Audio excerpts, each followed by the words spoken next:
Good morning, this is Channel 4 News. My name is Veronica Corningstone. I'm here today with Lord Elgin, the Governor-General that brought responsible government to Canada.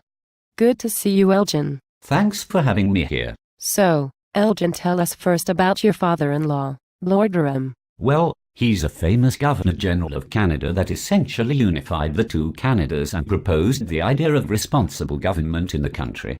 His primary legacy was the Elgin Report, which investigated the cause of the rebellions in Canada in 1837. So tell us a little about his political views. Durham was known throughout Britain and Canada as a reformist who strongly believed in freedom. His view on the French was somewhat controversial, because he believed they were an inferior group with an outdated economic system. He pretty much unified Canada to drive out the French majority in the lower part.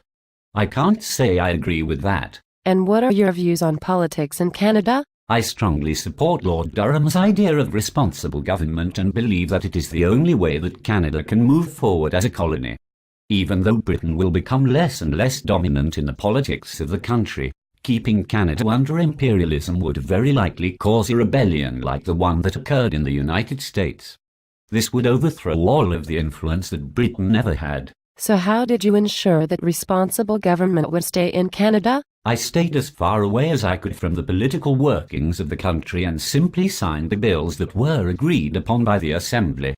That's why I signed the Rebellion Losses Act in 1849, even though the Tories and I all disagreed with the absurd act. We heard there were many riots and attacks directed towards following the controversial signing. These are sacrifices I am willing to make for democracy. Your contributions as well as those of Lord Durham will be remembered by future Canadians.